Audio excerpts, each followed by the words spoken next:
প্রিয় দর্শক, আসসালামু আলাইকুম। নির্বাচনের মাধ্যমে ক্ষমতায় যেতে পারলে ভারতের সঙ্গে ভালো সম্পর্ক গড়ে তুলবেন বলেও জানিয়েছেন বিএনপির মহাসচিব মির্জা ফখরুল ইসলাম আলমগীর। তিনি জানান, শারীরিকভাবে সুস্থ থাকলে বিএনপির চেয়ারপারসন খালেদা জিয়া আগামী জাতীয় নির্বাচনে অংশ নেবেন। বাংলাদেশের সাম্প্রতিক বিষয়বলী নিয়ে ভারতীয় সম্প্রচার মাধ্যম এনডিটিভিকে দেওয়া সাক্ষাৎকারে এই কথা জানান মির্জা ফখরুল। সম্প্রতি শেখ হাসিনা পতনের যে আন্দোলন হয়েছে সেটির সঙ্গে উগ্রবাদী কোনো সংগঠনের সংশ্লিষ্টতা নেই বলেও তিনি এনডিটিভিকে জানিয়েছেন। দীর্ঘ এই সাক্ষাৎকারে খালেদা জিয়া নির্বাচনে অংশ নেওয়ার ব্যাপারে প্রশ্ন করা হয় মির্জা ফখরুলকে। বিএনপির মহাসচিব বলেন, তিনি খুবই অসুস্থ, হাসপাতালে আছেন। তিনি মাল্টিডিসিপ্লিনারি রোগে ভুগছেন। দেশে তার ভালো চিকিৎসা হচ্ছিল না। আমরা আদালত এবং সরকারকে বারবার অনুরোধ করেছিলাম উন্নত চিকিৎসার জন্য তাকে যেন বিদেশে পাঠানো হয়, কিন্তু সেটি হয়নি। চিকিৎসকরা জানিয়েছেন, এখন বিদেশ যাওয়ার মতো শারীরিক অবস্থা তার নেই। তাকে দেশের বাইরে নিয়ে যাওয়ার জন্য আমাদের আরও কিছু সময় অপেক্ষা করতে হবে। তিনি যদি শারীরিকভাবে ফিট থাকেন তাহলে অবশ্যই নির্বাচনে অংশ নেবেন।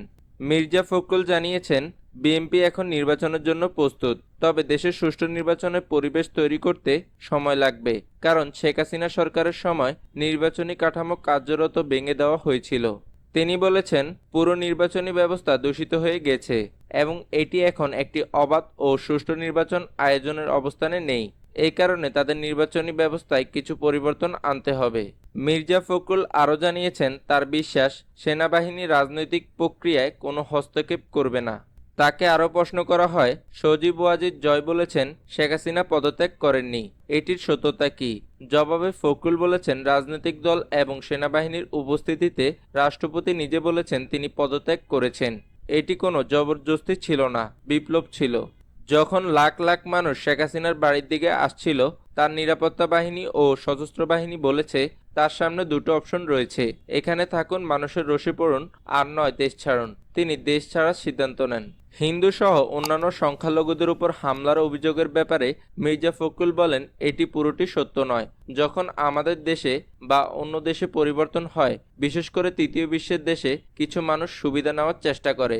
বাংলাদেশে দুর্ভাগ্যবশত দায়িত্বে থাকা দলের নেতারা ভিকটিমের শিকার হন।